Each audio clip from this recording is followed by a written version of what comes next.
mas nakikita natin yung Mobile Legends niya na prowess para dito sa Onyx Indonesia. We're talking about the adjustment nga dito and I love na hawak ngayon ni Xavero yung hero na mas magiging komportable siya.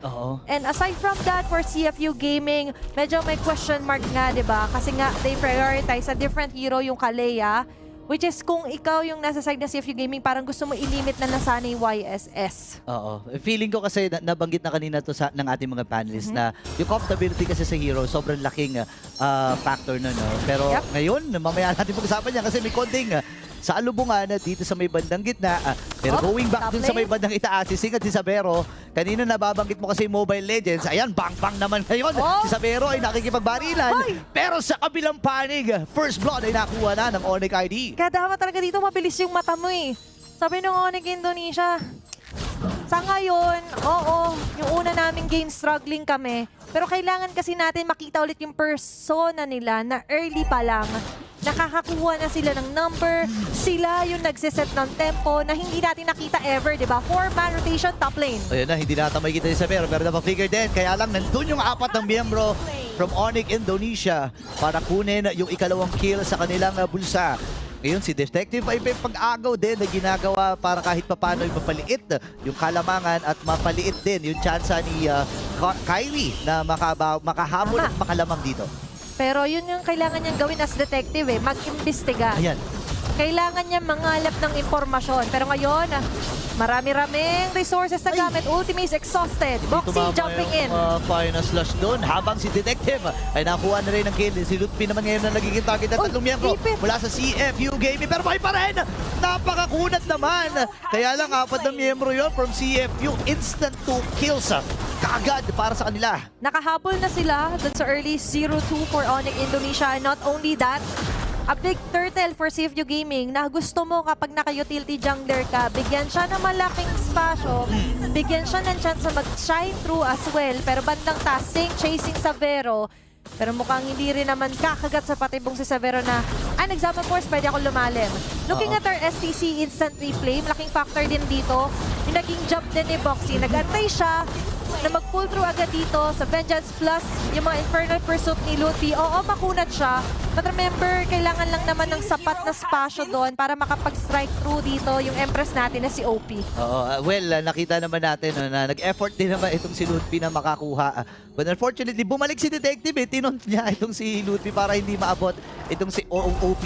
At doon natin makikita na focus ang CFU Gaming na protektahan ng isa't isa.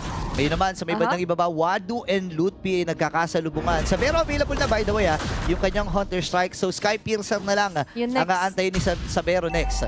Bibilang na lang tayo ng mga ilang segundo. Sabihin natin most as the siguro minute. mga 2 to 3 minutes ka lang. 2 to 3 minutes para dito sa Onyx Indonesia na mag-activate agad si Xavero. But talking about Xavero, yung kanyang katapat naman ni si Sing, yun naman, yung pwedeng maging foolproof na safe plan para dito sa CFU Gaming na apat pa nga lang sila, nakakapalag na sila sa Onyx Indonesia. What more kapag ka nakapag-snowball yung Harit, as long as hindi nadadalawan, hindi natatantosan ni Xavero, all is safe para dito sa CFU Gaming, di ba? May backup plan sila kumbaga. Habang sa Onyx Indonesia naman, mas nakikita natin yung execution. In paper, powerful talaga yung layers dito for them. Pero ang nagiging problema nga si mention, minsan may mga pull sila na nag-overstay, nag-overextend. Solo si Xavero, aatras ng konti. Ayun, nagamit din yung Purify. Sakto. Tinatimingan talaga ni Xavero kung kailan siya bibit-bitin Pero ngayon, sa may bandang ibaba naman, may nagaganap din ng konting komosyon. Lutfi, Kiboy, plus Wadu. Dito sa may ibaba. Ngayon, Pagong ay pabuhay na rin at sisimula na ata to pero nagsisimula na rin ang bakbakan dito sa may bandang itaas. Habang yung Crimson Beacon sa may binabaran din ng mga lantern na Purify na gamit. Ginamit at labitawan na rin yung Fury of the Phoenix doon. Pero hindi pa pala tapos ang bakbakan kasi sa may Pagong ay may nagaganap din habang si Kyrie nakuha na with the retribution. Itong Pagong na ito, Wadu naman ngayon ang tinatarget ng tutong miyembro mula sa Onyx Indonesia. At si OP ay makakaalpas din. Pero magta-transition ata sila sa gitna. Okay, ito yung Onyx Indonesia na kilala nga natin na mas control, mas disiplinado. Pero for CFU Gaming, medyo nalito rin sila kasi sa top lane, di ba? Nagulat sila nandun si Sans, nag-activate na ng ultimate. And as long as Sans is doing his job na somehow mag-deny, kung hindi man sobrang damage pa-impact yung ma-deliver niya with the Lantern Flare, as long as ipit nila si Sing, kasi sabi ko nga, ito yung backup plan. Oo. Ito yung pagdagdag damage. At kung wala yung dagdag damage, kakayanin ng Onyx Indonesia dito agad. Sila Detective alone. Di ba mapatay, pero kahit papano mag-batch up. 1-1 onto the Turtle score. Looking at the goal difference, nandito sa momentum ni Kyrie. Siya yung may lamang, pero ngayong momentum, walang makahatak si Boxy. Ayun na, naku, naipit din siya doon. And si Sabero ay nakuha na ng kill. Opi. Ngayon naman si Opi mag-inex. Pero napatalon na rin with that flicker. Bitaw din ng kanyang Fury of the Phoenix. Wala silang nahira doon. Pero ang maganda dito, hawak na ng Onyx yung momentum at yung 2,000 pagdating sa economy. Hindi nila pinapakawalan yung lead. Mas maganda yung chase and control na meron sila. At si mention, kinagaantay na lang si Savero nga na Sky Piercer na ngayon ay nabuo na nga lang din. Ayun na. So the next skills will add up to the stacks and damage na nga lang din ni Savero plus the glowing one here for Sans. Meanwhile, diniscuss natin yung jungle to jungle comparison. Versus sa damage, of course, mas impactful yung madideliver dito ng Easton Shen na ni Kyrie. But remember, ang kailangan lang naman kasi gawin ni Detective is maging innate tank or maging frontliner, bigyan ng specialist Sing. Pero paano nila masasama si Sing sa mga teamfight kung dinadalawan, sinasaraduhan ng gate, lahat ng pwedeng gawin, ginagawa nila. At ngayon, last turtle up for grabs, maagap dito, mga members ng Onyx Indonesia. Nakaabang pa rin si Detective. Oo. At mukhang pwede maging 5-on-5 yung flash dito. Oo nga, naku, tumama yung Dark Wave habang si Sing sa may bandang likod ay masyadong malayo pero magkakaibita, nagamit si Fury of the Phoenix. Napaalam makakasi si Kiboy. Ngayon si Kyrie magwawagi doon sa pagong. Habang yung Ton ay nandun, Detective na bitawan yung kanyang Appraises Rat at mamamaalam ba si Ludwig? Hindi, napakunat! Makakapatay pa ata siya ng isa doon pero hindi na nga magaganap. Nakakuha din si Kyrie pero denied na ni Wado doon para lang mapigilan yung pagsalubong doon sa Sky King at maaari pa nilang targetin yung Torres sa taas. Pwede! So that's 4 man na naistorbo ng CFU Gaming. Sabihin man natin na abot doon si Sing after gold laner. But remember, sabi ko nga kailangan niyang makasama lamang. At yung damage niya yung sasapat at yung iba sisimot na nga lang din. Yes, Kyrie had the upper hand doon sa Turtle. Kaso nga lang, nalulugi sila dito sa overall team fight kasi nga pagpupukod-pukod sila. Hindi mo gusto yun kung ikaw Onyx Indonesia. Pero balikan natin dito sa ating STC replay, yung ganong klase ng mga calls for CFU Gaming is maganda. Maganda yung risk at maganda yung naging reward for them. Oo, grabe din yung mechanics ng CFU Gaming dito. No? And ang hindi magamit ng Onyx Indonesia, yung vision na nabibigay niya. Alam mo kung titingnan natin at pag-uusapan, di ba yung mga detective kasi medyo tahimik yan. Oo. So, pagka meron kang mountain shocker, nakikita mo kung saan papunta yung mga detective. So, hindi sila nagiging masyadong, yung detective hindi nagiging sneaky, di ba? Oo. Kumbaga, may whistleblower dito. May whistleblower na Sabi niya, nahuhuli yung detective. sinasabi, may nag-iimbestiga eh. So, Oo. nagkakaroon ng prevention dito ang Onyx Indo. So, on most parts, nakikita natin na tumatabla. Nakakahabol, hindi na hawak ng Onyx Indonesia yung huge lead in terms of gold. Pantay halos, nakukuha yung mga tanky na items, especially with the brute force now para kay Detective. Just so makasurvive, madeliver nila Sing yung needed damage para maka-close off nga ng kills dito sa Onyx. But the problem ngayon nga, katulad na sinasabi natin, is pareho silang nagiging messy sa chase down sila. Ngayon, big objective, Lord upper grabs. Mauuna dito sila Detective. Magandang vision, magandang aggression para sa Onyx. Uy, nakatakas dito si Sansa habang nagamit yung beacon. Ngayon, maglalapag na ba ng Zaman Force? Hindi pa nga muna. Dahil ang Onyx Indonesia ay tinatansya din kung ano Conceal. ang kanilang magiging posisyon dito. Ang goal lamang ni Boxy ay bugawin! Pero namaalam na kagad si Sans! Ngayon 4v5 magiging laban. Si Wado ay na-dive na rin. Makakakuha ba sila dito ng kill? Yes, sir. Sabero ay nakapitas na rin ng isa habang ang babag ng buhay ni OP. Pero buhay pa rin siya doon sa naging proseso. Habang flicker na gamit din ni Ludwig at mamamaalam siya sa kamay ni OP. Pero sabi ni Kyrie, ito na atang panahon para sa clean up. Andun yung mga pana pero hindi sapat. Pero flicker na gamit din ni Gabriel. Buhay pa si Boxy. Sabay lamang ng Zaman Force. Sing, ladies and gentlemen, nabuhay pa. 4 members from CFU ay pwede pang dumiretso doon sa Lord. Pero re-respeto sila sa kakayahan ni Sans, Kyrie at Isabero. Oh my gosh, a 3-4-1. Si Sing, di lang siya basta kumanta, nag-dance around pa dito sa Onyx Indonesia. And so far, yung pagsasayaw nila nasa tempo, nasa tugtog nila ngayon. Nasa magandang placement ulit yung CFU Gaming. Kaso for Onyx Indonesia, nakikita natin yung struggle kasi si Sabero hindi siya makadikit. Maganda yung pagde-deny, maganda yung pagpupush sa kanya doon ni OP earlier. Kung kaya, yung damage ng Onyx Indonesia, kahit magmumukhang sila ay may lamang dahil sa crowd controls, eh hindi naman nila napapatay agad. Okay, financial siya nagamit at hindi yata makakapindot. Si Kiboy na maalam na kagad pero sa ito'y nakap. Wala yung mamaalam Ayan na. din. Luffy nagtatatalo na. Detective, pupuntahan si Severo sa may bandalikod. Sige, nakakuha na ng kill. Ang bawa ng buhay ni Severo dito. Ngayon naman, nagamit yung beacon. Ibababad kay Detective. Mamamaalam siya sa kamay ni Severo. Pero 3v3 ang magiging laban. Walang jungler ang CFU Gaming. Habang buhay pa rin si Sans. Kaya lang nagamit niya yung ganyang Purify. Mabubuhay ba? Nabitbit! Nabitbit ni Sans doon sa katulu-tuluang segundo. At mauubos ang Cambodian Pride ng CFU Gaming. A wipeout para sa Onyx Indonesia. And that is how they do it. Let Sabero play. Let Sabero deliver those much needed bullets. And that was it. Si Kyrie ngayon, hindi na naipit ang alang pakpak. Ayun o.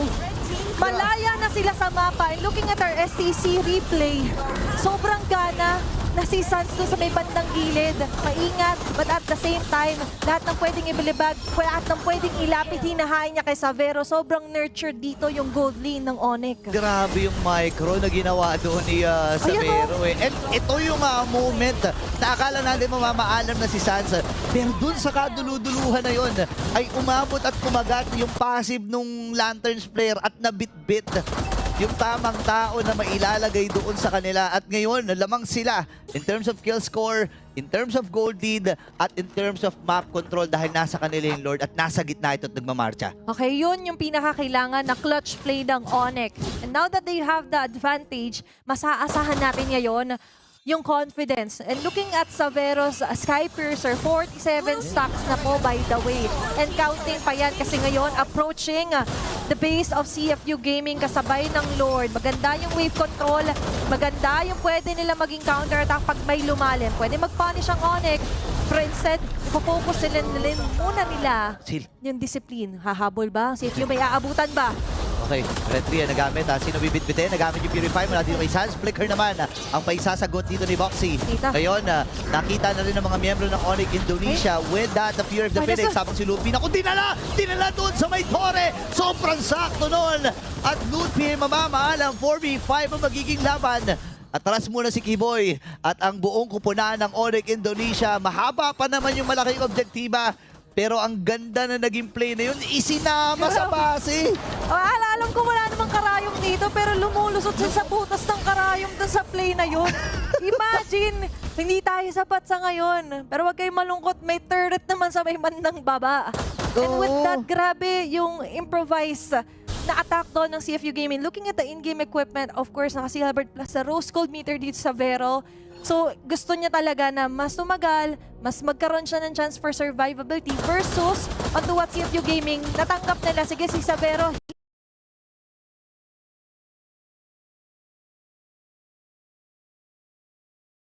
hirap talaga huliin yan. Si Sans, ang hirap huliin yan. Sige, kung sinong humarap, bigyan natin unti-unti, but take notice sa kailangan, medyo malapit tayo sa mga pwedeng tumulong sa atin katulad ng Torre nga para sa CFU Gaming. Diba? At least gamit nila yung mga resources na nasa paligid nila. And yun yung maganda no, para dito sa CFU Gaming. Pero again, Onyx Indonesia, masasabi ko na kahit pa paano ay kontrolado pa rin nila. At ang pinaka-importante dito, hindi pa rin nabubutas yung gitna. At sikip pa rin ang mapa ng CFU. At ang hirap nun, di ba? Ang hirap kumilos. Kumbaga. Pero sa ngayon, yung kilos ay nalito sa Onyx Indonesia kasi nga mas kailangan nilang malikot. Mas kailangan nilang maghanap. Sa paghahanap nila, makakasalubong sila Detective. Lalim ni Detective dito, pero nagamit din yung Fear of the Phoenix. Malalim na ata dito ang CFU Gaming na maalam si Detective. Same with Wado, naku, sila naman nila isama. OP with the kill. At may ipit din ata dito yung dalawang miyembro mula sa CFU. Ito na yung mechanics mula sa Onyx Indonesia. Boxy atras. Ngayon, available na rin yung lantern para dito kay OP. Pero napuruhan din ang Onyx ng dalawa doon, ha? Oo, tatlo para sa dalawa. Sinabi ko nga tanggap na nila. San Severo mahirap. So doon tayo sa humaharap. Na-check agad ng CFU Gaming. Pero ang problema, oo, may napapatay ka. pero naiiwan yung main damage dealers. Yun lang. Napapabayaan nyo na makuha nila yung mga big objectives mabilisan. And looking back sa ating SCC replay, maganda yung idea dito na Sing, kaso nga lang medyo naipit sa sitwasyon yung iba kasi nga may katulong din na Torre dito. Masikip yung mapa, so hindi advantageous para sa CFU Gaming kapag nagka-clash sila sa mid lane. Ang malupit doon pag vengeance dito ni Wado, siya Ayun naman pa. yung sinama. Kung kanina si Detective ang nagsama dito kay Lutfi, kumbaga Wado. parehas may shuttle to eh. Sabi ko, alas 7 na po, kailangan nang umuwi. Cut off Sa mga na po. hotel, cut off na. Eh, nangyari, doon na yung shuttle, pre, sinundo. Tinawag na eh. Walang ano eh, walang sut-sut eh, tinawag sa pangalan. Pero ngayon, yung Lord ang hahatid nga ba ng kailangan na dami siyang Onyx Indonesia para finally mabasag yung mid lane hurt dito ng CFU Gaming. Goal-to-goal distribution, by the way, ay nakapabor talaga dito kay Sabero. Pero bagong lahat, tingnan natin kung kanino nga ba papabor itong pagkakataon na ito. Wala mang huli doon sila Wadu. Hindi tumama yung final slash pero wala naman din. Itong si Kiboy. Ngayon, Lord ay buhay pa rin. Mapapatay natin dito si CFU Gaming. Lalaban pa si Kyrie. Naibagsak na rin ang pressure shot. Buhay pa si Detective. Ang baba ng kanyang buhay. Pero si Ludwig nakibagsabay na rin. Si Wado na pabili na rin. Ay, meron pa rin siyang immortality dito. Pero andito na yung sayaw. Sing and dance now. Performance level para kay Sing. Pero mamamaalam din siya. Godlike na si Sabero. Unti-unti pinatutumba ang CFU. Detective and OP na lang ang natitira. Dalawa na Onyx members ang buhay dito. Parehas damage dealer to ha. Dalawa sa dalawa. Dedepensa si Detective at si OP. Kaso nandito si Sabero. Gusto niya natapusin. May nakalusot dito na isang Cannibal Minion. Medyo malayo yung katapos. Hindi pumasok doon sa vicinity ng Torre. Pwede sa lumumi ni Detective. Pero masakit yung damage mula sa CFU Gaming. Ngayon nagamit na yung Fear of the Phoenix. Ang baba ng boy dito ni Detective. At ang Onyx Indonesia ay maaari nang tapusin ito. At i-extend ang set.